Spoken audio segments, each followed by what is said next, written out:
Hello दोस्तों, क्या हाल चाल। तो उम्मीद करता हूँ कि आप लोग खैरियत से होंगे और पढ़ाई कर रहे होंगे। तो आज का जो डिस्कशन होगा, क्योंकि चैप्टर नंबर 4 चल रहा था हमारा, मूविंग चार्जेस एंड मैग्नेटिज्म के बारे में हम लोग पढ़ चुके हैं। ऑलरेडी दो दो लेक्चर हो चुका है हमारा। और आज का जो टॉपिक है यहाँ पे ऑलरेडी मैंने लिख दिया है कि work done on the charge particle due to magnetic force. फिर उसके बाद से हम थोड़ा सा वो साइक्लोट्रॉन के बारे में बात करेंगे, और साइक्लोट्रॉन क्या है, कैसे वर्क करता है, क्या यूजेस है उसका, क्या लिमिटेशंस है, सबके बारे में डिस्कशन होगा। फिर उसके बाद से आएंगे हम बायो सेवर्ट लॉ के ओके। तो फर्स्ट 2 लेक्चर में हम लोगों ने जो डिस्कशन किया था वो क्या क्या था, जस्ट थोड़ा सा मैं उसके बारे में बता देता हूँ कि जिन लोगों ने नहीं देखा है मैं उनको रिकमेंड करूंगा, प्लीज़ आप जा करके उसको देख सकते हैं। तो लेक्चर 1 में हम लोगों ने कैसा जो डिस्कशन हुआ था वो क्या था कि ओरिजिन ऑफ मैग्नेटिक फील्ड के बारे में हम लोगों ने डिस्कस किया था कि मैग्नेटिक फील्ड की का बेसिकली ओरिजिन जो होता है वो कैसे होता है। फिर उसके बाद से हम लोगों ने डिस्कशन किया था कि मैग्नेटिक फोर्स के बारे में, ठीक है। लेक्चर 2 में जो डिस्कशन था वो क्या था, वो डिस्कशन था लॉरेंज फोर्स के बारे में हम लोगों ने डिस्कस किया था। फिर उसके बाद से था कि करंट कैराइंग कंडक्टर अगर आपके पास है और अगर आप उसको मैग्नेटिक फील्ड के अंदर रख देते हैं तो क्या उस पर कोई फोर्स लगता है। यस, ऑफ कोर्स लगता है, और कितना लगता है हमने ऑलरेडी डिराइव किया हुआ है वहां पे। कुछ मेरे ख्याल से न्यूमेरिकल्स भी हम लोगों ने डिस्कस किए थे। फिर उसके बाद से सबसे इंटरेस्टिंग बात आती है कि अगर मैग्नेटिक फील्ड, अगर किसी चार्ज पार्टिकल को किसी मैग्नेटिक फील्ड के अंदर यूनिफॉर्म मैग्नेटिक फील्ड के अंदर अगर किसी चार्ज पार्टिकल को हम मूव कराते हैं, अलाउ करते हैं कि वो मूव करता है अगर उसमें, तो बेसिकली वो चार्ज पार्टिकल का मोशन कैसा होगा, इसके बारे में ऑलरेडी हम लोगों ने डिटेल डिस्कशन किया हुआ है। और वहां से हम लोगों ने एक चीज देखा कि जो चार्ज पार्टिकल जब यूनिफॉर्म मैग्नेटिक फील्ड के परपेंडिकुलर जब इंटर करता है तो उस चार्ज पार्टिकल का पाथ कैसा हो जाता है। बेसिकली चार्ज पार्टिकल का जो पाथ होता है वो एक सर्कुलर पाथ हो जाता है। ये ऑलरेडी हम लोगों ने देखा था, राइट।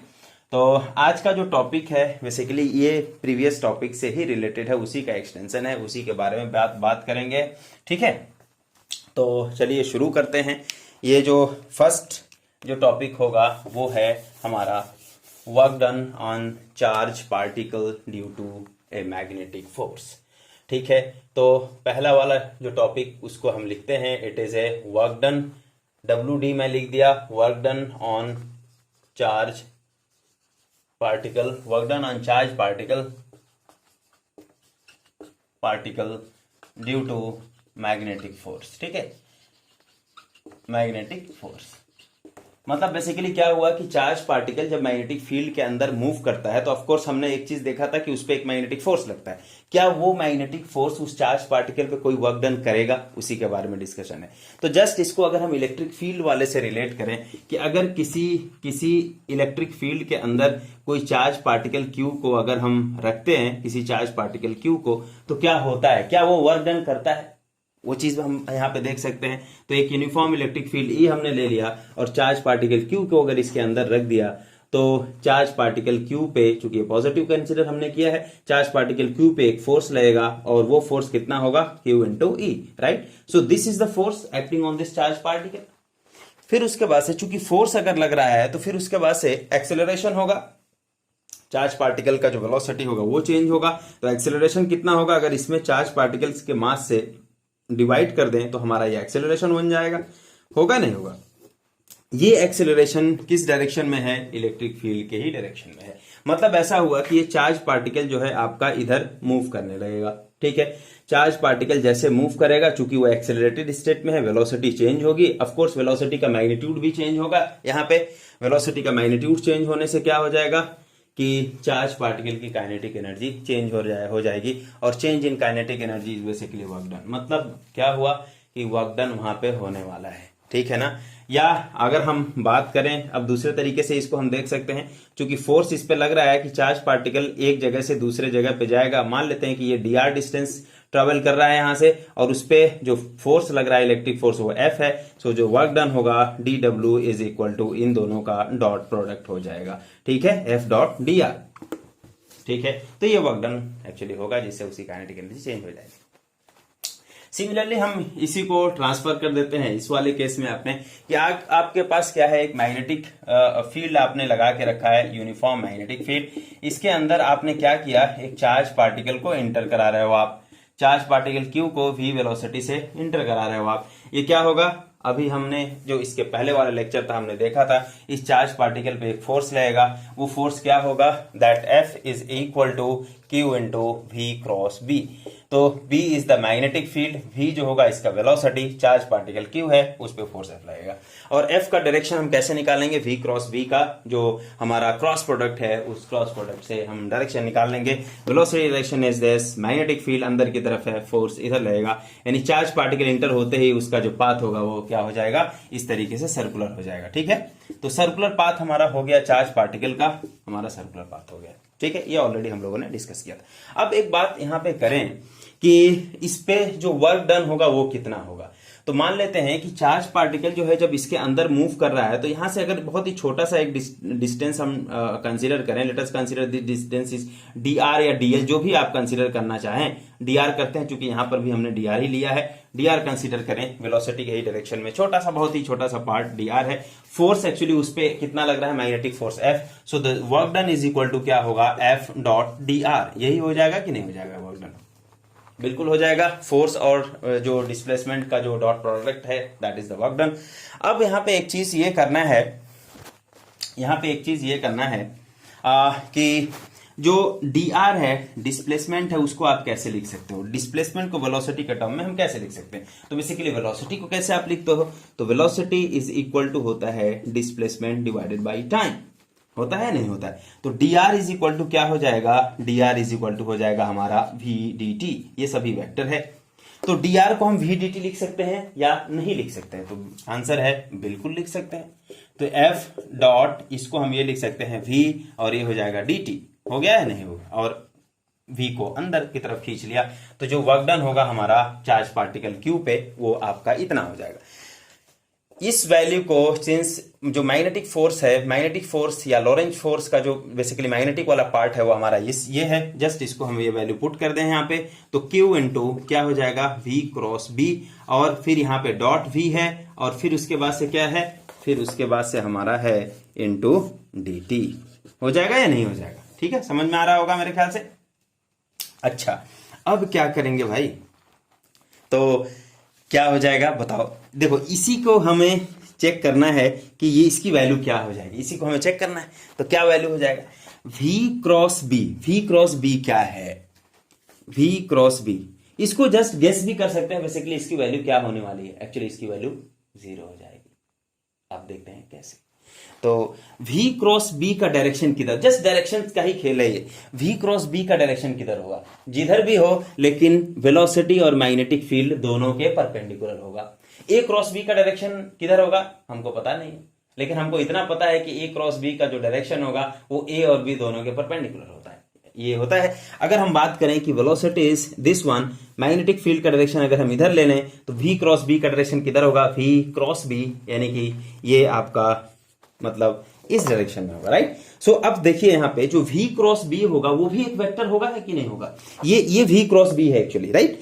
ये है हमारा क्या, v क्रॉस b, और फिर उसके बाद से वेलोसिटी के साथ में, यानी कि v क्रॉस b एक्चुअली जब ये हो गया तो ये एक वेक्टर हो गया। इस वेक्टर का इस v के साथ में फिर से डॉट प्रोडक्ट लेना है, राइट। तो अब डॉट प्रोडक्ट आप कैसे लेंगे, तो देखिए यानी कि जस्ट उसके बीच का एंगल हम कंसीडर करेंगे। v cross b is this one, velocity is this, इसके बीच का ये एंगल कितना है, ये 90 डिग्री हो गया। इसका मतलब क्या हो जाएगा, this v cos theta, cos theta की वैल्यू कितनी है 90, cos 90 की वैल्यू 0। इसका मतलब ये जो क्वांटिटी होगी वो कितना हो जाएगा, 0 हो जाएगा। यानी कि कुल मिला करके जो हमारा dw हुआ वर्क डन वो 0 है। वर्क डन 0 होने का मतलब क्या हुआ कि मैग्नेटिक फोर्स चार्ज पार्टिकल पे कोई काम नहीं कर रहा है, कोई वर्क नहीं कर रहा है। तो वर्क नहीं कर रहा है तो कर क्या रहा है, तो कर कुछ नहीं रहा है, वो मैग्नेटिक जो चार्ज पार्टिकल है उसको जस्ट मैग्नेटिक फील्ड के अंदर उसको गोल गोल घुमाना ही है। तो बेसिकली वो गोल गोल मतलब जो है घुमा रहा है, बस खाली काम कर नहीं रहा है। ओके, समझ में आ रहा। अच्छा, यहाँ पे एक चीज और है, ये हम लोग जो बात किए एफ डॉट डी आर, यहाँ पे तो फोर्स का डायरेक्शन, जैसे फोर्स का डायरेक्शन और मतलब जो चार्ज पार्टिकल का एक्सेलरेशन का डायरेक्शन है वो फोर्स के ही डायरेक्शन में है। तो फोर्स और डी आर जो है हमने एक ही डायरेक्शन में कंसीडर कर लिया। तो चूंकि डॉट प्रोडक्ट जब आप जैसे एफ डॉट डी आर का जो वैल्यू होता है वो F D R cos theta in general होता है। लेकिन अगर आपने जब एफ और डी आर के डायरेक्शन को एक ही कंसीडर कर लिया है तो बेसिकली यहाँ पे क्या हो जाएगा, मैक्सिमम वर्क आपको मिलेगा, क्योंकि यहाँ पे थीटा की वैल्यू 0 हो जाएगी इस पर्टिकुलर केस में। इन जनरल कभी ऐसा होता है कि फोर्स आपका यहाँ पे लग रहा है और डिस्प्लेसमेंट आपका इस डायरेक्शन में लग रहा है, तो फिर उसके बाद से इस एंगल को हमें कंसीडर करना पड़ता है। ठीक है ना। तो ये हमारा हो गया कि work done on charge particle Q when it is moving in magnetic field, then the work done will be 0. Okay. अब यहां से जस्ट एक चीज करते हैं कि एक न्यूमेरिकल मैं देता हूं, उसको आप ट्राई कीजिए प्लीज। तो उसको ट्राई करना है तो जैसे, और ये भी ट्राई करना है। ओके, मैं वहां पे लिख दूंगा कि क्या क्या फाइंड आउट करना है। तो यहाँ पे जल्दी से हम मिटा देते हैं इसको। ऑल राइट, तो जो न्यूमेरिकल है वो ये है कि एक मान लेते हैं कि 1 मेगा इलेक्ट्रॉन वोल्ट का एक प्रोटॉन है जो कि मैग्नेटिक फील्ड के अंदर परपेंडिकुलर मूव कर रहा है। Moving in magnetic field perpendicularly.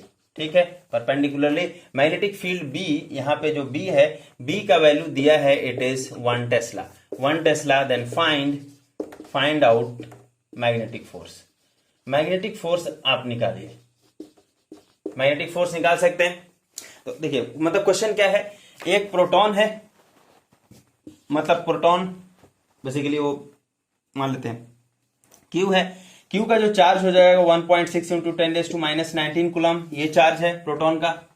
ये प्रोटॉन आपका किस में मूव कर रहा है, मैग्नेटिक फील्ड के अंदर मूव कर रहा है। जो मैग्नेटिक फील्ड की जो वैल्यू दी गई है B is equal to 1 tesla. और फिर उसके बाद से हमें क्या निकालना है, मैग्नेटिक फोर्स निकालना। तो बड़ा सिंपल चीज है, कोई इसमें दिक्कत है नहीं। तो कैसे हम निकालेंगे जरा बताइए। तो हम निकालेंगे कि जो मैग्नेटिक फोर्स होगा F is equal to Q into V cross B। Just एक हिंट दे देता हूं, ये आप थोड़ा सा ट्राई कर लीजिएगा। तो हमें क्या यहाँ पे फाइंड आउट करना है, देखिए दिया क्या चीज है, चार्ज दिया है, चूंकि प्रोटॉन है हमें चार्ज पता है उसका, और B दिया हुआ है 1 टेस्ला है। एक्चुअली ये क्रॉस की भी वैल्यू दी गई है। क्रॉस मतलब बेसिकली वो एंगल थीटा, तो थीटा की वैल्यू दी गई है क्योंकि वो मैग्नेटिक फील्ड के परपेंडिकुलर मूव कर रहा है। इसका मतलब थीटा की वैल्यू कितनी हो जाएगी यहाँ पे 90, तो साइन 90 की वैल्यू 1 हो गई। अब हमें ये V का मैग्नीट्यूड निकालना है बस, क्योंकि V का मैग्नीट्यूड दिया नहीं। तो यहाँ पे V का मैग्नीट्यूड हम कैसे निकालेंगे, यहाँ पे प्रोटॉन का जो एनर्जी दी गई है वो आपको यहाँ पे मेंशन्ड है। और ये प्रोटॉन की एनर्जी जो है वो कितना है, यहाँ पे एनर्जी लिखूं अगर मैं, तो एनर्जी मतलब ये काइनेटिक एनर्जी है। एक्चुअली काइनेटिक एनर्जी इलेक्ट्रॉन की दी गई है वो है 1 MeV। ठीक है, 1 eV काइनेटिक एनर्जी है। तो क्या इस काइनेटिक एनर्जी से हम V को कैलकुलेट कर सकते हैं या नहीं कर सकते हैं? सो आंसर इज यस, बिल्कुल कैलकुलेट किया जाता है। Half mv square is equal to 1 MeV। इसको आप थोड़ा चेंज कर सकते हो कि नहीं कर सकते हो, कि ये मेगा इलेक्ट्रॉन वोल्ट है तो इसका मतलब कितना हो जाएगा कि ये 1 eV is equal to 1.6 into 10⁻⁻19 joule. ठीक है, और 1 ये मेगा है तो 10 कितना हो जाएगा, 10 ये आपको सोचना होगा कि कितना होगा अगर मेगा इलेक्ट्रॉन वोल्ट है। तो इसको हमें करके मुझे आंसर कमेंट में आप बता सकते हो कि बेसिकली यहाँ पे जो मैग्नेटिक फोर्स हमारा लग रहा है उसकी वैल्यू कितने न्यूटन की है। ठीक है, तो ये हमें करके बता देना। Okay, so now let's talk about another जो इंटरेस्टिंग टॉपिक है आज का, वो है साइक्लोट्रॉन, और उसके बारे में हम थोड़ा डिटेल में बात करेंगे। तो साइक्लोट्रॉन का क्या है, तो साइक्लोट्रॉन जो है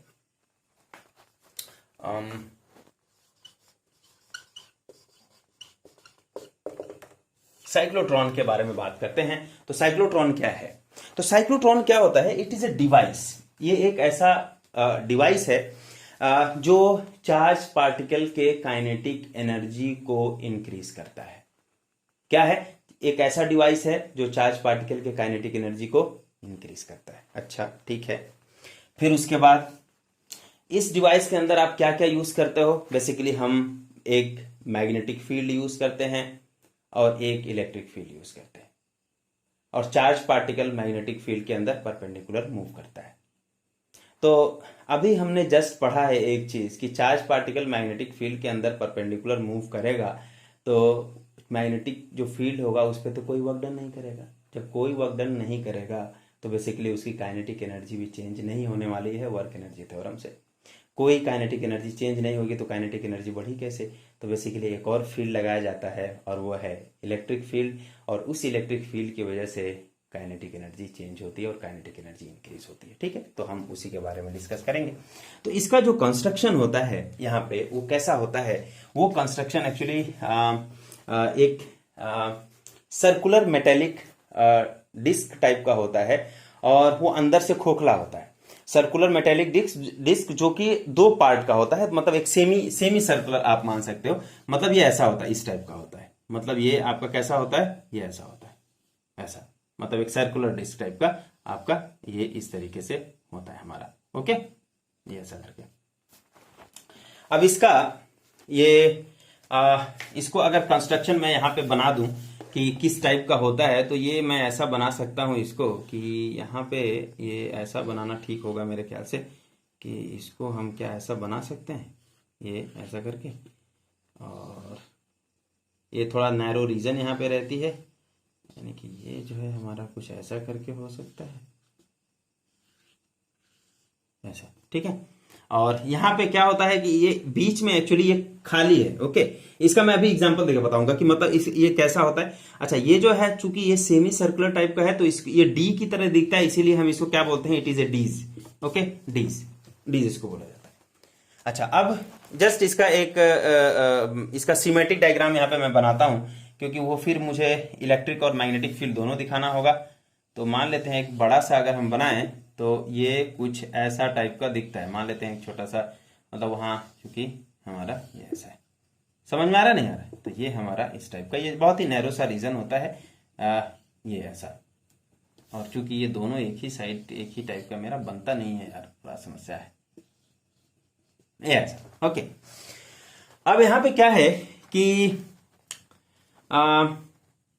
यहाँ पे ये डीज आपका तैयार हो गया। यहाँ पे डीज होने के बाद में एक मैग्नेटिक फील्ड लगाते हैं, और मैग्नेटिक फील्ड ऐसा होता है कि उसका डायरेक्शन ऐसा परपेंडिकुलर हम इसको लेते हैं। ये मैग्नेटिक फील्ड है यहाँ पे, इसका डायरेक्शन इसके परपेंडिकुलर होगा।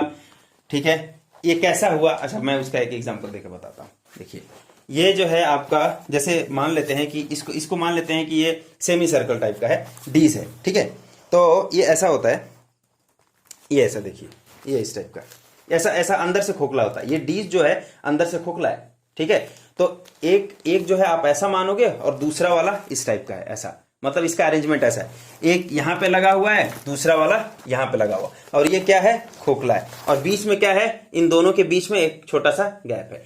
इस गैप के अंदर एक रेडियो फ्रीक्वेंसी ऑसिलेटर लगाते हैं। इस गैप के अंदर क्या लगाते हैं? एक रेडियो फ्रीक्वेंसी ऑसिलेटर, या इसको हम बोलते हैं इट इज ए क्या, हाई फ्रीक्वेंसी या रेडियो फ्रीक्वेंसी,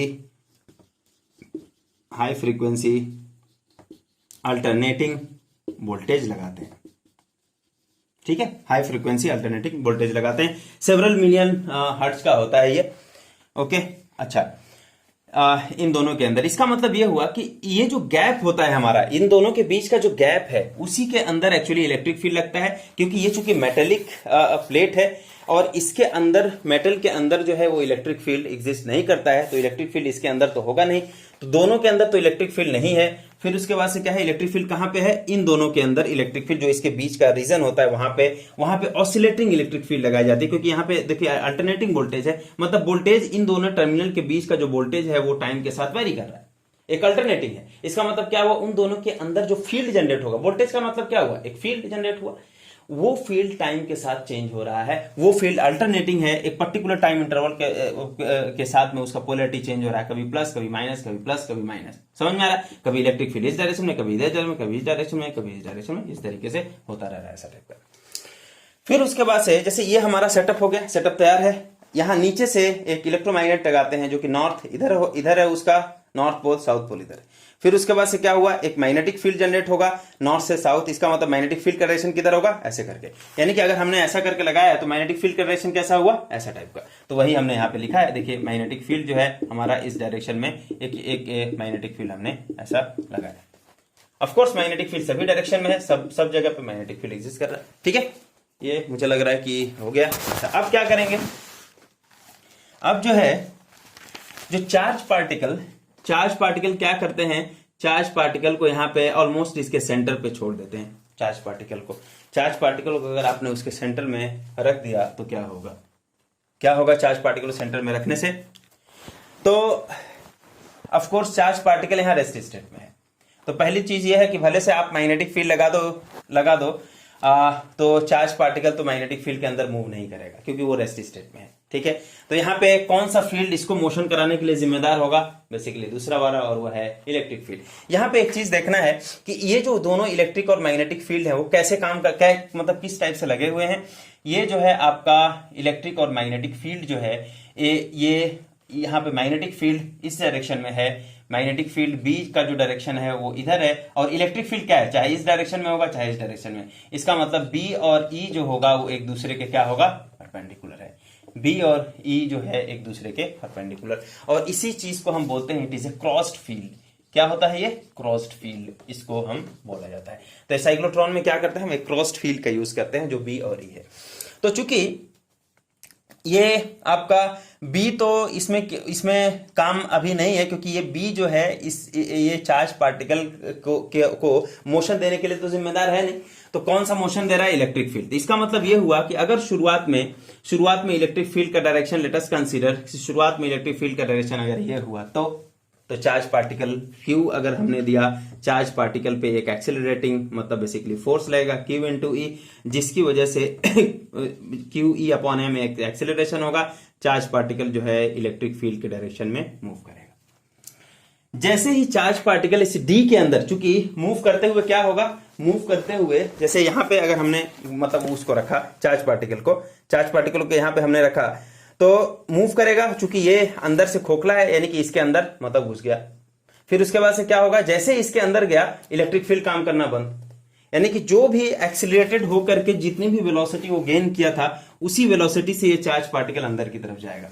अब सोचिए आप कि जब अंदर की तरफ गया तो वेलोसिटी का डायरेक्शन आपका इस डायरेक्शन में है और मैग्नेटिक फील्ड इधर है, तो फिर उसके बाद से फोर्स किधर लगेगा, वेलोसिटी का डायरेक्शन हमारा किधर है, वेलोसिटी का डायरेक्शन हमारा इस डायरेक्शन में है और मैग्नेटिक फोर्स इधर है, मैग्नेटिक फील्ड इधर है, तो मैग्नेटिक फील्ड इधर है, तो यानी कि किधर लगेगा, डायरेक्शन ऑफ फोर्स यानी कि नीचे की तरफ। तो जैसे ही चार्ज पार्टिकल अंदर घूमेगा वो उसका डायरेक्शन जो है, फोर्स जो होगा वो किधर होगा, वो इस डायरेक्शन में लगने लगेगा। ठीक, फोर्स डायरेक्शन लगने के बाद में यहां पे होगा क्या, यहां पे होगा कि ये चार्ज पार्टिकल बेसिकली एक सर्कुलर ऑर्बिट में मूव करेगा, फिर ऐसा आएगा, फिर यहां से आने के बाद में ये जब इससे बाहर निकलेगा यानी कि इलेक्ट्रिक फील्ड के अंदर एक्सपोज होगा, वो जब इलेक्ट्रिक फील्ड के अंदर एक्सपोज होता है फिर उस वक्त इसकी इलेक्ट्रिक फील्ड, चूंकि हमने एक ऑसिलेटर या अल्टरनेटिंग वोल्टेज लगा के रखा है, इसका मतलब जो इलेक्ट्रिक फील्ड की पोलैरिटी होगी वो टाइम के साथ चेंज हो रही है। तो जब वो पार्टिकल इस डी से, मान लेते हैं D1 से D2 की तरफ जब इंटर करेगा तो उस इलेक्ट्रिक फील्ड का डायरेक्शन D1 से D2 हो जाएगा, और जिसकी वजह से चार्ज पार्टिकल फिर से एक्सेलरेट करेगा, तो यहां फिर से एक्सेलरेशन होती है, और फिर उसके बाद से चार्ज पार्टिकल एक वेलोसिटी चेंज होकर के फिर से इस दूसरे D2 में घुसता है। D2 में घुसने के बाद में फिर से उस पर चार्ज पार्टिकल पे एक फोर्स लगता है। जब ये फोर्स क्या होगा, ये बेसिकली वो सर्कुलर ऑर्बिट दे देगा। सर्कुलर ऑर्बिट देने के बाद में ये जो है, चूंकि वेलोसिटी इसकी बढ़ गई है, वेलोसिटी बढ़ जाने की वजह से उसका क्या हो जाएगा, वेलोसिटी बढ़ जाने की वजह से उसका रेडियस इंक्रीज हो जाएगा। तो इसका मतलब जो पहला वाला हमारा रेडियस था अब उस रेडियस में नहीं, थोड़ा बड़ा वाला रेडियस में मूव करना स्टार्ट करेगा। ठीक है, तो क्यों, अब यहां पे एक चीज समझना है, दो चीज यहां पे समझना है कि पहला ये कि इसका वेलोसिटी इंक्रीज होने से उसका रेडियस क्यों बढ़ जाएगा, क्योंकि टाइम पीरियड को हमें फिक्स रखना है। अगर आपका जैसे दो आइडेंटिकल चार्ज पार्टिकल है, अगर मैग्नेटिक फील्ड के अंदर एक मोशन कर रहे हैं, सर्कुलर मोशन, अगर इसकी वेलोसिटी v1 हुई और इसका रेडियस मान लेते हैं r1 हुआ, और इसकी वेलोसिटी v2, इसका रेडियस r2 हुआ, तो इन दोनों का एक्चुअली क्या होता है, टाइम पीरियड सेम होता है, क्योंकि टाइम पीरियड जो है आपका आर और उसके वेलोसिटी वी पे डिपेंड करता ही नहीं है। हमने पिछले लेक्चर में टाइम पीरियड का एक फॉर्मूला निकाला था, that is 2 pi m upon Q into B. तो चार्ज पार्टिकल का जो मैग्नेटिक फील्ड के अंदर मूव करेगा उस वक्त जो टाइम पीरियड होगा वो क्या होगा, this is 2 pi m upon Q into B. ठीक है, यानी कि मास और ये जो चार्ज क्यू है उस पर डिपेंड करता है। तो इसका मतलब ये हुआ कि चार्ज पार्टिकल जब ऐसा हुआ, दो आइडेंटिकल चार्ज पार्टिकल जब मैग्नेटिक फील्ड के अंदर इंटर किए अलग अलग वेलोसिटी से, तो जिसका वेलोसिटी ज्यादा होगा उसका जो रेडियस होगा वो ज्यादा हो जाएगा, क्योंकि रेडियस जब ज्यादा होने से आपको क्या करना है, टाइम पीरियड को सेम रखना है। यानी कि जो धीरे धीरे चलेगा उसको कम पाथ में ट्रेवल करके वो टाइम को फिक्स रखना है। मान लेते हैं कि अगर इसका वेलोसिटी कम हुआ तो ये छोटा वाले रेडियस में ट्रेवल करेगा, इसका वेलोसिटी ज्यादा हुआ तो बड़े वाले रेडियस में। क्यों? क्योंकि उसका टाइम पीरियड आपको फिक्स रखना है। ठीक है ना, टाइम पीरियड फिक्स रखने की वजह से ऐसा करना। तो इसका मतलब यहां से देखिए वेलोसिटी क्या हो गई, चेंज हो गई, जिसकी वजह से वेलोसिटी बढ़ गई तो उसका जो रेडियस होगा वो बढ़ जाएगा। एक चीज वो समझ में आया। और दूसरा चीज क्या है, दूसरा चीज ये है कि अल्टरनेटिंग, ये आपने जो हाई फ्रीक्वेंसी अल्टरनेटिंग वोल्टेज लगाया है इसका क्या काम है? क्यों? मतलब एक डायरेक्ट हम वोल्टेज नहीं लगा सकते थे, यहाँ पे एक इलेक्ट्रिक फील्ड एक ही डायरेक्शन में आपने लगा दिया, उस वक्त क्या हुआ? तो उस वक्त में प्रॉब्लम क्या होगा, अगर मान लेते हैं कि यहाँ पे आपने चार्ज को छोड़ा और इलेक्ट्रिक फील्ड हमने केवल एक ही डायरेक्शन में अगर लगा के रखा है, तब क्या होगा, इस डायरेक्शन में जब चार्ज पार्टिकल जाएगा उधर तो एक्सेलरेशन होगा, जैसे यहाँ पे हुआ, यहाँ पे हुआ। इलेक्ट्रिक फील्ड जब आपने इधर लगाया है तो चार्ज पार्टिकल का एक्सेलरेशन इधर हो जाएगा। यहां से होकर के जब चार्ज पार्टिकल फिर से इधर आएगा, अब इस केस में क्या होगा, क्योंकि आपने तो इलेक्ट्रिक फील्ड का डायरेक्शन इधर लगा के रखा है और चार्ज पार्टिकल इधर मूव कर रहा है, तो इसका मतलब क्या होगा, यहाँ पे डी एक्सेलरेशन।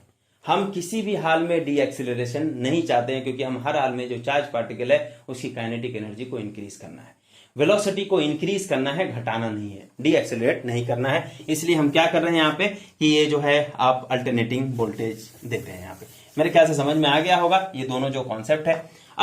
अब कुछ बचा ही नहीं है इसमें। ये चार्ज पार्टिकल धीरे धीरे जाएगा, फिर जैसे ही ये इलेक्ट्रिक फील्ड के डायरेक्शन में, मतलब इस रीजन में एक्सपोज होगा, इलेक्ट्रिक फील्ड का डायरेक्शन चेंज होगा, मतलब बिल्कुल चार्ज पार्टिकल के मोशन के ही डायरेक्शन में, जिससे वो चार्ज पार्टिकल एक्सेलरेट होगा और एक्सेलरेट होते हुए यानी कि एक सर्कुलर पाथ में मूव करते करते क्या होगा, यहाँ पे हमारा जब यहाँ पे पहुंचेगा, एक डिफ्लेक्टर यहाँ लगा रहता है और ये इसका काम क्या है, यहाँ पे एक विंडो है, इसको इस विंडो से निकाल देता है।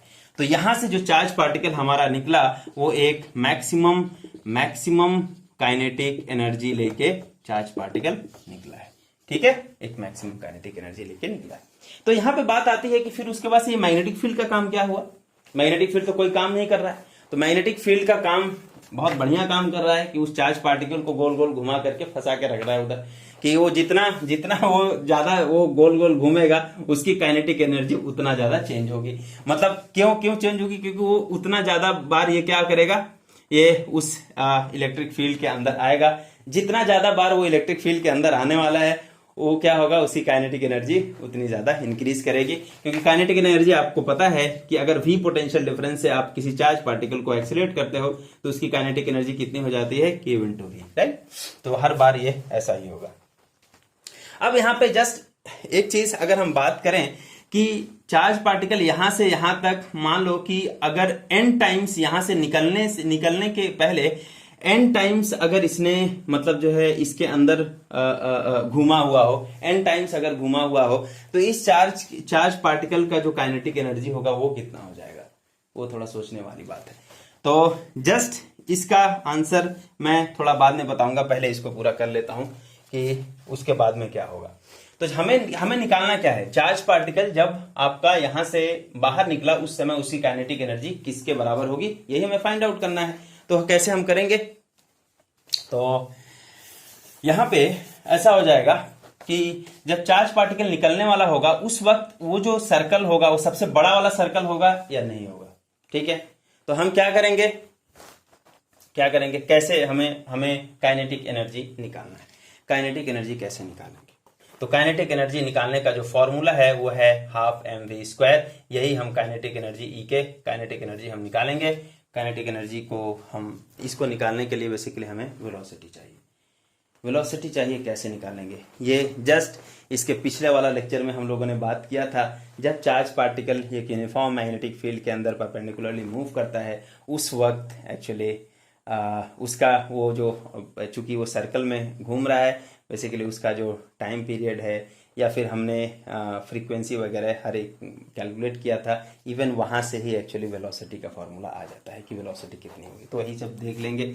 जब चार्ज पार्टिकल मैग्नेटिक फील्ड के अंदर परपेंडिकुलर मूव कर रहा है उस वक्त बेसिकली क्या हुआ, एक सर्कल में मूव करेगा। सर्कल में मूव करने के लिए एक सेंट्रीपिटल फोर्स की जरूरत होती है, तो हाफ mv²/r ये हो जाएगा। किसी भी r रेडियस के सर्कल में अगर मूव करेगा तो हाफ mv² हो जाएगा। दैट इज इक्वल टू कितना, एक मैग्नेटिक फोर्स, और मैग्नेटिक चूंकि वो परपेंडिकुलरली मूव कर रहा है तो थीटा की वैल्यू 90 डिग्री, तो उस समय QVB actually sine theta sin 91 हो जाएगा। ठीक है, तो यहां से V से V कैंसिल हो जाएगा और यहाँ पे एक V बचेगा, तो V इज इक्वल टू कितना हुआ, QBr/m। ये हुआ हमारा वेलोसिटी का फॉर्मूला। ठीक, अब काइनेटिक एनर्जी कितनी हो जाएगी भाई, E के जो काइनेटिक एनर्जी होगी वो कितनी हो जाएगी, हाफ mv²। v² मतलब वो हो जाएगा कि Q², जस्ट इसी को स्क्वायर हमें कर देना है, इसी को हमें क्या कर देना है, स्क्वायर QBr/m का होल स्क्वायर। ये कितना हो जाएगा, half mQ² B² divided by m², और ये हो जाएगा r²। ये हो जाएगा E के काइनेटिक एनर्जी। इसके अंदर किसी, अब अच्छा, किसी भी r रेडियस में अगर ये मूव करेगा, कोई भी r रेडियस के अंदर अगर ये मूव करने वाला है तो उस वक्त इसकी काइनेटिक एनर्जी इतनी होगी। m से m कैंसिल कर दो आप, यानी कि काइनेटिक एनर्जी कितनी होगी, जस्ट इसको हम ऐसा भी लिख सकते हैं, डिवाइडेड बाई 2m। ठीक है, तो काइनेटिक एनर्जी किसी भी r रेडियस के सर्कल में अगर मूव करेगा तो उस वक्त काइनेटिक एनर्जी इतनी होगी। लेकिन मैक्सिमम काइनेटिक एनर्जी निकलने वाला जब होगा उस वक्त काइनेटिक एनर्जी कितनी होगी, तो सबसे बड़े वाले रेडियस को हम r मान लेते हैं, मतलब एक सबसे बड़ा वाला रेडियस जो कि r है, उस वक्त काइनेटिक एनर्जी कितनी हो जाएगी, मतलब r बिकम r। तो ये हम E के इसको हम मैक्स कर सकते हैं, काइनेटिक एनर्जी मैक्सिमम, तो ये किसके बराबर हो जाएगा, Q² B², और ये हो जाएगा कितना, ये हो जाएगा actually r² divided by 2m। So this is the kinetic energy of charge particle when it is coming out from the cyclotron. ठीक है, तो उस वक्त इसकी काइनेटिक एनर्जी हमारी इतनी हो जाएगी। Okay, alright, okay. अब यहां पे एक चीज हम बताते हैं कि हाँ, इसके बारे में जो चार्ज पार्टिकल था, चार्ज पार्टिकल की, हाँ, ये होगा किसके बराबर, इसको थोड़ा सा एक चीज देखते हैं यहाँ पे, काफी इंटरेस्टिंग है ये। जैसे अगर हम बात कर रहे थे, इसमें बताता हूं, चार्ज पार्टिकल जब एक ऑसिलेशन करेगा, मतलब एक बार इसमें ऑसिलेट करेगा, एक चक्कर जब लगाएगा, एक चक्कर लगाने पे वो चार्ज पार्टिकल इलेक्ट्रिक फील्ड में कितनी बार आ रहा है, आप सोच के बताओ।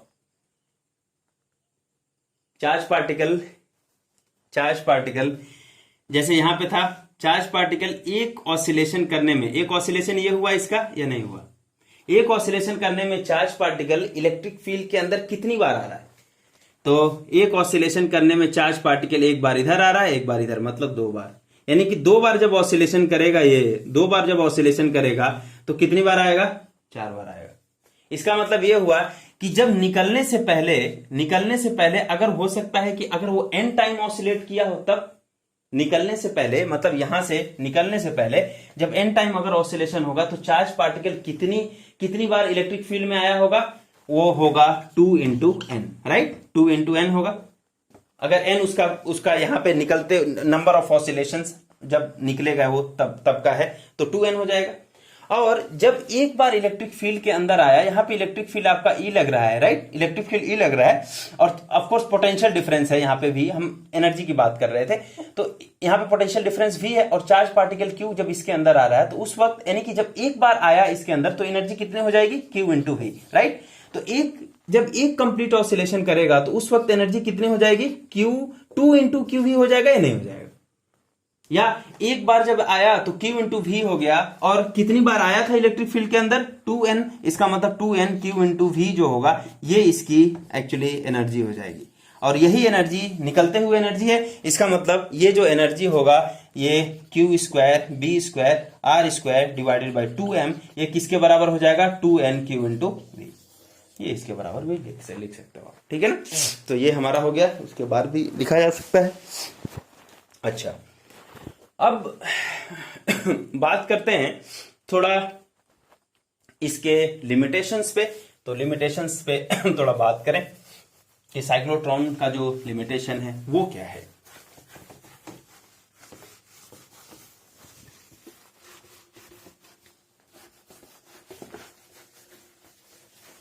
तो साइक्लोट्रॉन का जो लिमिटेशन है उसके बारे में थोड़ा हम बात करें।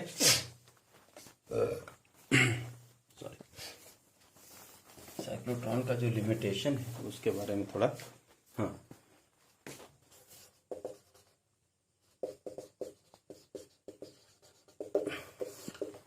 हाँ, ओके। एक चीज और मैं यहाँ पे मेंशन करना था, जो कि साइक्लोट्रॉन का जो बेसिकली यहाँ पे हुआ क्या, एक चीज जस्ट ओके,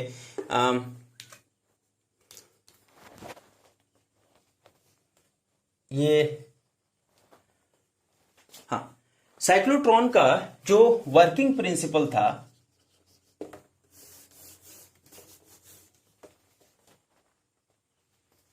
या साइक्लोट्रॉन का जो वर्किंग प्रिंसिपल था वो क्या था। वर्किंग प्रिंसिपल था कि जो चार्ज पार्टिकल है वो चार्ज पार्टिकल जो ऑसिलेट करेगा मैग्नेटिक साइक्लोट्रॉन के अंदर, उसका एक फ्रीक्वेंसी है जिसको हम साइक्लोट्रॉन फ्रीक्वेंसी बोलते थे। ये पिछले लेक्चर में हमने ऑलरेडी डिस्कस किया है कि वो साइक्लोट्रॉन फ्रीक्वेंसी क्या है। तो साइक्लोट्रॉन फ्रीक्वेंसी जो होता है वो आपने जो ऑसिलेटर की फ्रीक्वेंसी लगा के रखी है उस ऑसिलेटर के फ्रीक्वेंसी से मैच करनी चाहिए। ये होता है वर्किंग प्रिंसिपल ऑफ साइक्लोट्रॉन, ठीक है।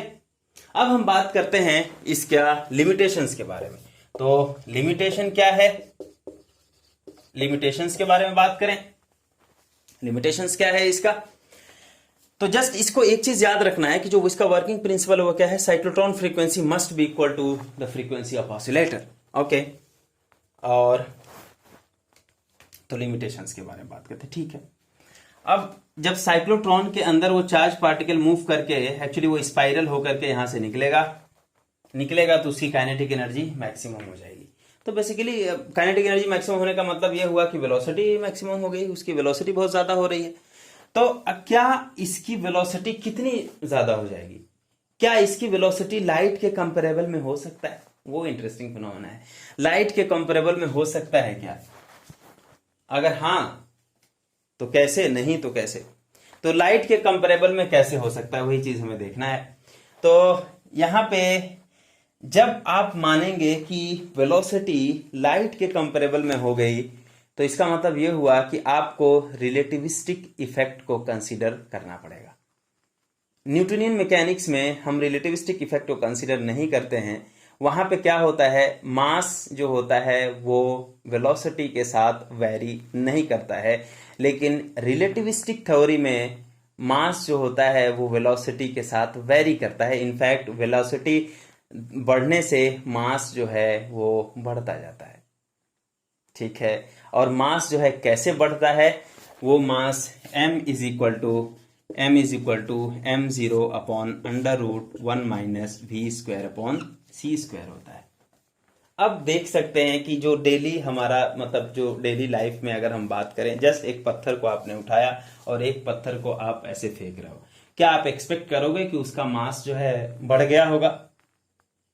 तो क्या एक्सपेक्ट किया जा सकता है, उसको हम यहां से देख सकते हैं। ये जो m0 है वो क्या है, m0 जो है वो रेस्ट मास है उस पत्थर का, जो हमने अभी पार्टिकल या पत्थर को हमने फेंका है उसका रेस्ट मास है m0। जब वो रेस्ट स्टेट में था, मोशन में नहीं था, उस वक्त उसका मास था m0।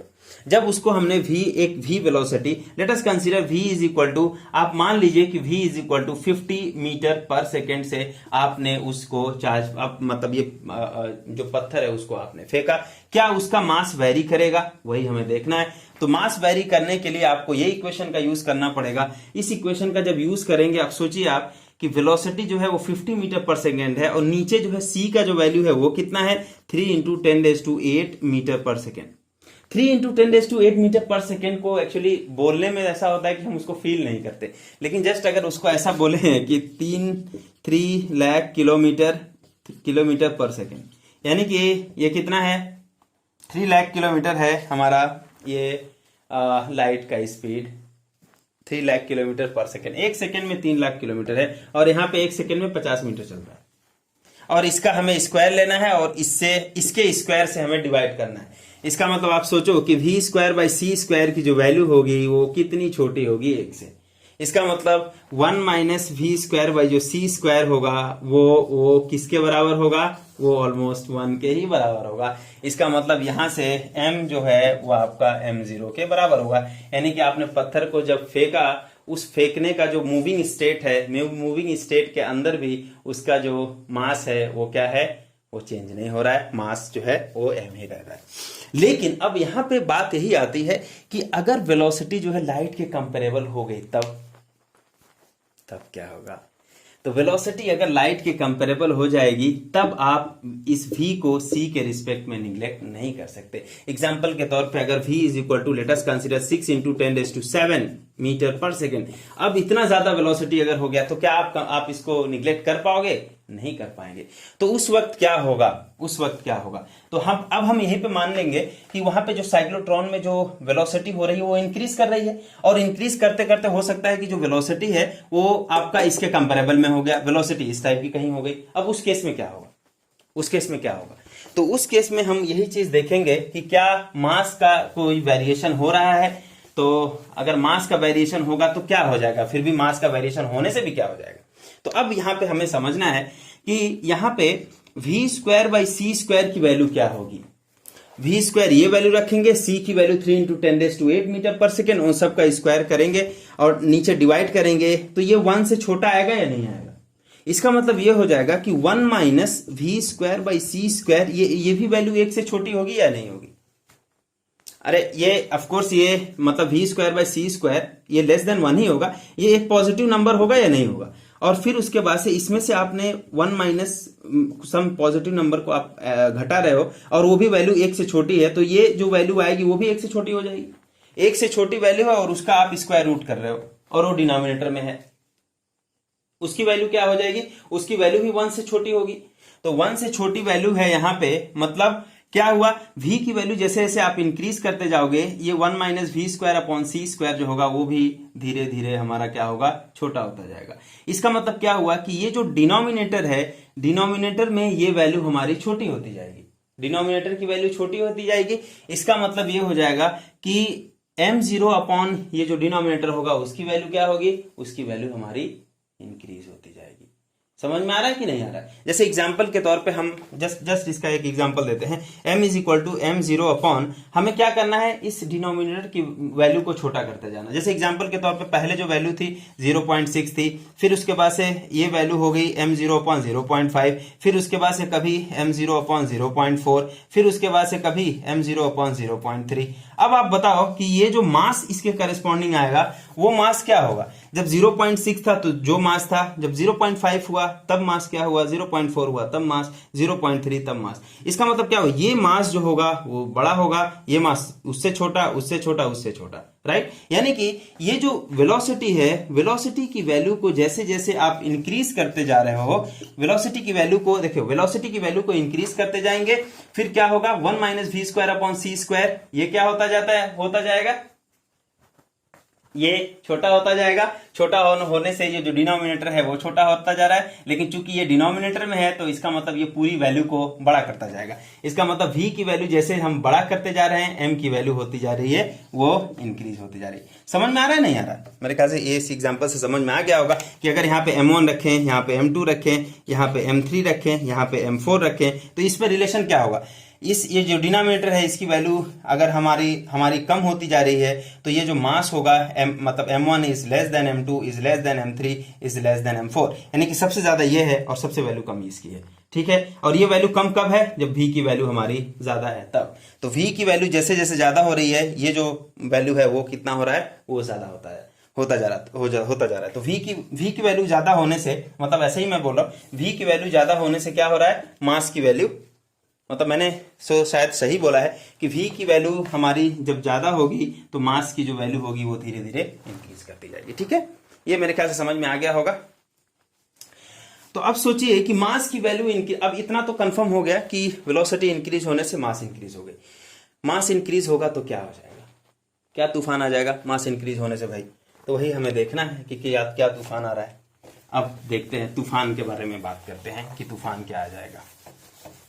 तो यहां से हम जानते हैं कि जो टाइम पीरियड का फॉर्मूला होता है साइक्लोट्रॉन मोशन में, वो होता है 2πm divided by q into B.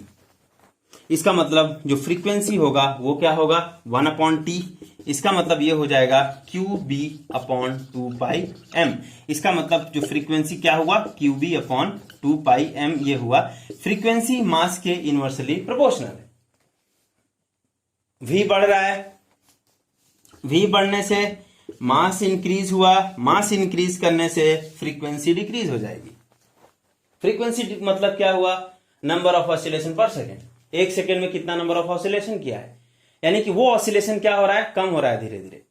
जब वो ऑसिलेशन कम होगा तब क्या होगा, तो सबसे बड़ा चीज यहां पे मिल जाता है। ऑसिलेशन जब कम होगा यानी साइक्लोट्रॉन की फ्रीक्वेंसी जो है वो कम हो रही है। साइक्लोट्रॉन की फ्रीक्वेंसी वेलोसिटी बढ़ने के साथ साथ मतलब कंपेरेबल जब लाइट के आसपास का होने लगेगा तभी ऐसा हो सकता है। मतलब जैसा कि उस रेजिम में पहुंच जाए जिसमें आप रिलेटिविस्टिक लिमिट लगा सकते हैं, तो उस केस में हमारा जो फ्रीक्वेंसी हो रही है वो कम हो रही है धीरे धीरे।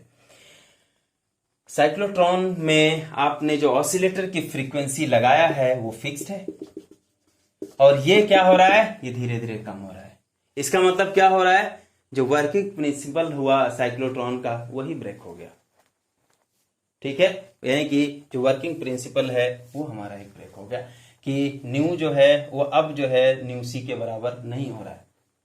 ठीक है, फिर उसका कॉन्सिक्वेंस क्या होगा, तो कॉन्सिक्वेंस क्या होगा, साइक्लोट्रॉन में हम करते क्या थे, पहला ही हमने बताया कि साइक्लोट्रॉन में क्या हो रहा था कि करना क्या था, हमें उस चार्ज पार्टिकल के काइनेटिक एनर्जी को इंक्रीज करना था। राइट, चार्ज पार्टिकल के काइनेटिक एनर्जी को इंक्रीज करना था।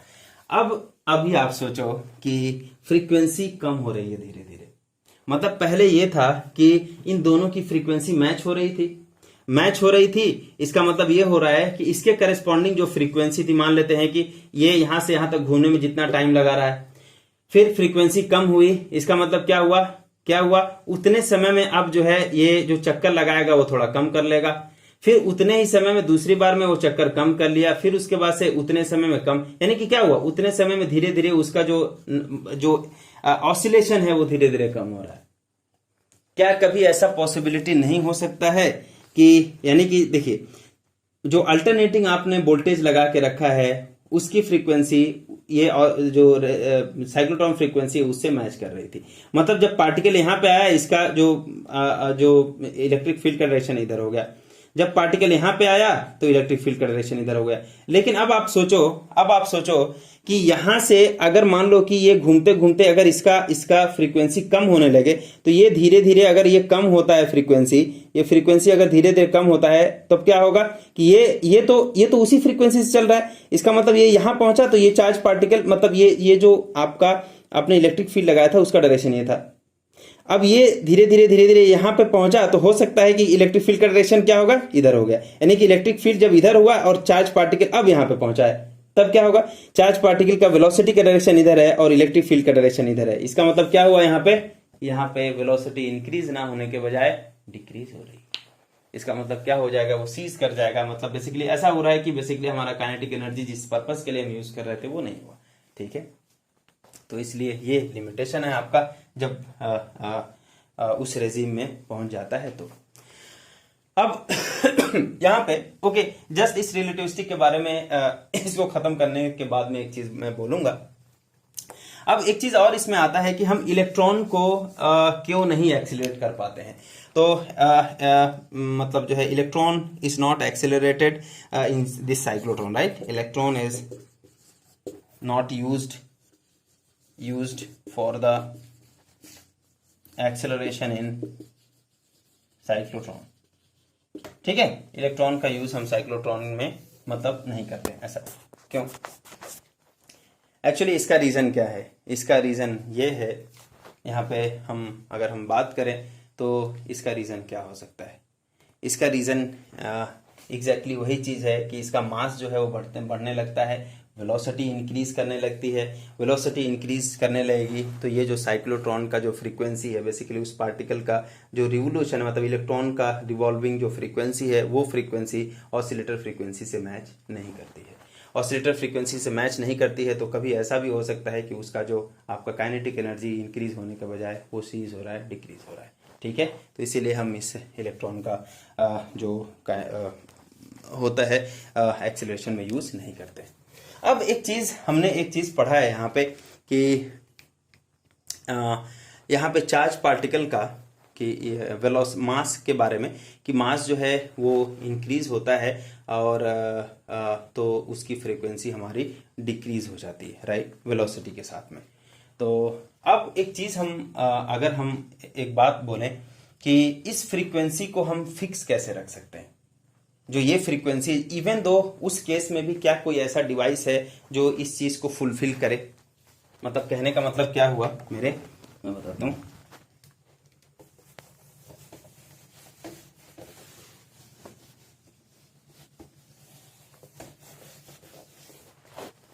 जैसे यहां पे हमारे पास क्या था कि जो फ्रीक्वेंसी है actually t is equal to 2πm/q/b, ये मेरे पास था। तो फ्रीक्वेंसी इज इक्वल टू है हमारा qb/2πm। ये जस्ट फॉर द इंफॉर्मेशन, हमारा वो साइक्लोट्रॉन खत्म हो गया, अभी सिलेबस में जो चीज था वो खत्म, अभी जस्ट मैं इंफॉर्मेशन के लिए बता रहा हूं कि क्या और क्या चीज हो सकता है। Since m is equal to होता है हमारा qb/2πm is equal to m0/√, relative to कला केस 1 - v²/c²। अभी इस √1 - v²/c² को अगर हम ऊपर लेके जाएं 1 - v²/c², ये ऊपर हो जाएगा तो न्यू इज इक्वल टू हमारा ये एक्सप्रेशन आया। वेलोसिटी इंक्रीज अगर कर रहा है, चूंकि अब यहां पे देखिए एक चीज होता है, मेरे ख्याल से आपने पढ़ा होगा कि चार्ज जो है, ये जो चार्ज क्यू है वो वेलोसिटी के साथ चेंज नहीं होता। वेलोसिटी के साथ एक्चुअली यही है चार्ज पार्टिकल जो इनवेरिएंट रहता है, मतलब Q is invariant under when velocity is changing. तो वेलोसिटी का चेंज होने से क्यू जो है चेंज नहीं होता है। तो क्यू चेंज नहीं हुआ, 2π चेंज नहीं हुआ, m0 रेस्ट मास है, ये सब सारा ये जो तीनों चीज है वो कांस्टेंट हो गया। ऑलरेडी 2π तो कांस्टेंट है, Q constant, m0 constant. Velocity आप चेंज कर रहे हो, वेलोसिटी चेंज करने से क्या हुआ कि हमारा ये जो फ्रीक्वेंसी हो रहा है वो कम हो रहा है। इस चीज को आप कैसे कॉम्पनसेट कर सकते हो? तो क्या अगर हम एक चीज करें, हमारे पास क्या क्वांटिटी है, यानी कि फ्रीक्वेंसी ऑलमोस्ट किस पे डिपेंड कर रहा है, b पे, और √1 - v²/c², ये चीज है। अगर वेलोसिटी हमारा यहां पे क्या हुआ कि सम कांस्टेंट है, ऑफ कोर्स इसे यही चीज, वेलोसिटी हमारा इंक्रीज कर रहा है, ये फ्रीक्वेंसी डिक्रीज कर रही है, अभी हमने देखा। तो यानी कि ये क्वांटिटी जब हमारी डिक्रीज कर रही है, ये जो क्वांटिटी है, ऑफ कोर्स v² इंक्रीज करने से ये क्वांटिटी डिक्रीज करेगी कि नहीं करेगी, 1 - v²/c², वो छोटा होने लगेगा।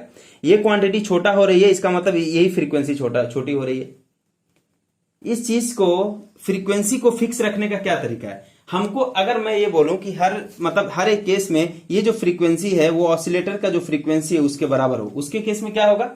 उसके केस में ऐसा हो जाएगा कि ये चीजें तो छोटी हो रही है, तो हम क्या b को अगर हम किसी भी तरीके से मैनेज करें कि b को इंक्रीज करते जाएं और ये वैल्यू छोटी होती जा रही है, जिसका मल्टीप्लीकेशन क्या हो जाएगा, न्यू हो जाएगा, और न्यू जो है हमारा फिक्स हो जाएगा। जैसे एग्जांपल के तौर पे अगर हम बात करें कि जैसे क्या कौन सा एग्जांपल ले लें, मान लेते हैं कि लेट अस कंसीडर 2 × 10 है मेरे पास, तो ये इसकी वैल्यू 20 है। अब मुझे इसकी वैल्यू ये जो है धीरे धीरे कम हो रहा है। धीरे धीरे कम होने का मतलब, जैसे मान लेते हैं कि इसकी वैल्यू कितनी हो जाए, इसकी वैल्यू अगर मान लेते हैं कि 5 हो जाए, और इसकी वैल्यू हमारा 2 हो जाए, इसकी वैल्यू जो है हमारा 1 हो जाए, तब क्या होगा? तब देखिए इसकी वैल्यू जब हमारा 5 हो जाएगी, ये वैल्यू 10 से 5 हो गई, और इसको हमें 20 ही रखना है, तो इसका मतलब इसका जो मल्टीप्लीकेशन वाला जो दूसरा वाला फैक्टर होगा उसको हमें क्या करना पड़ेगा, 4, मतलब इसको बढ़ाना पड़ेगा। यहां पे अगर ये 2 हो जाती है तो इसको 10 करना पड़ेगा, यहां पे 1 हो जाती है तो इसको 20 करना पड़ेगा। यानी कि अगर आपको हर हाल में ये 20 20 20 ये वाला वैल्यू चाहिए, यानी कि हर हाल में न्यू को फिक्स रखना होगा, और ये वैल्यू डिक्रीज कर रही है, इसका मतलब बी को आपको इंक्रीज करना पड़ेगा। ठीक, तो बी को इंक्रीज करना पड़ेगा। तो क्या कोई ऐसा डिवाइस है? तो आंसर इज यस, जिसको, यानी कि एक ऐसा डिवाइस जिसमें आपका क्या हुआ कि ये आपका जो एक्सटर्नल ऑसिलेटिंग फ्रीक्वेंसी है, ऑसिलेटर का फ्रीक्वेंसी है, वो फिक्स्ड रहता है और मैग्नेटिक फील्ड बी को वेरी करते हैं और उस डिवाइस का नाम जो होता है वो होता है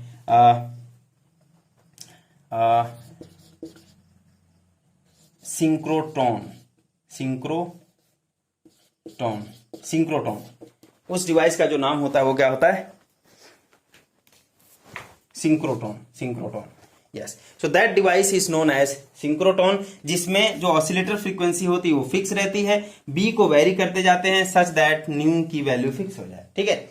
अब दूसरा एक चीज क्या होता है और किस तरीके से हम फिक्स रख सकते हैं? तो अब दूसरा एक चीज और हो सकता है कि अगर ये फ्रीक्वेंसी जो ऑसिलेटिंग मतलब जो साइक्लोट्रॉन फ्रीक्वेंसी है, अगर न्यू की वैल्यू डिक्रीज कर रही है, मतलब न्यू की वैल्यू चेंज हो रही है, तो हम क्या करें, उसी के रेशियो में ये जो ऑसिलेटिंग फ्रीक्वेंसी है उसको भी चेंज करते हैं। तो उसकी भी वैल्यू हम मतलब इसी के आसपास लेकर के हम हमेशा रखें, मतलब जो ऑसिलेटिंग वाला जो फ्रीक्वेंसी है, ऑसिलेटिंग फ्रीक्वेंसी भी इसी के बराबर हम कर दें। उस केस में हम उस डिवाइस का जो नाम हम देते हैं वो होता है फ्रीक्वेंसी मॉड्यूलेटेड साइक्लोट्रॉन। इसको क्या बोलते हैं? Frequency modulated cyclotron. इसमें क्या होता है, इसमें वो मैग्नेटिक फील्ड बी फिक्स रहती है। बी जो है, जैसे यहां पर ऊपर में बी फिक्स नहीं था, लेकिन यहां पे बी फिक्स रहता है और न्यू ऑसिलेशन मतलब ये जो ऑसिलेटर का फ्रीक्वेंसी होता है वो हमारा वेरी करता रहता है। जैसे इसका जस्ट उल्टा, तो उसको हम फ्रीक्वेंसी मॉड्यूलेटेड साइक्लोट्रॉन या एक और नाम देते हैं, ये हमारा ये इसको नाम देते हैं साइक्लोट्रॉन, ये हमारा नाम होता है। ठीक है। हाँ, तो मुझे लग रहा है कि हम ये चीज थोड़ा सा जस्ट ये एक इंफॉर्मेशन के लिए था, ऑफ कोर्स ये सिलेबस में नहीं है। अब एक चीज और बताते हैं कि जो एक इम्पॉर्टेंट चीज था कि मास जो है वो वेरी जो कर रहा है, जस्ट उसमें इसके बारे में मैं डिटेल में अभी नहीं बताऊंगा, वो बाद में बताऊंगा, लेकिन जस्ट मतलब एक जो रिलेटिविस्टिक नाम आ गया उसके बारे में बात करते हैं कि मास जो होता है वो क्या हो रहा है, वेलोसिटी के साथ चेंज हो रहा है। तो क्या क्या चीजें ऐसा है जो कि वेलोसिटी के साथ चेंज होता है रिलेटिविस्टिक लिमिट में? तो बेसिकली हम जो फंडामेंटल क्वांटिटी जो टाइम की बात करते हैं, टाइम जो हुआ और जो लेंथ हुआ, एक्चुअली ये जो है v के साथ चेंज करता है। v के साथ जब लेंथ चेंज करेगा तो उसको हम बेसिकली ऐसा बोलते हैं लेंथ कॉन्ट्रैक्शन हो रहा है। उसका नाम क्या देते हैं? Length contraction. लेंथ कॉन्ट्रैक्शन ये एक रिलेटिविस्टिक फिनोमेना है।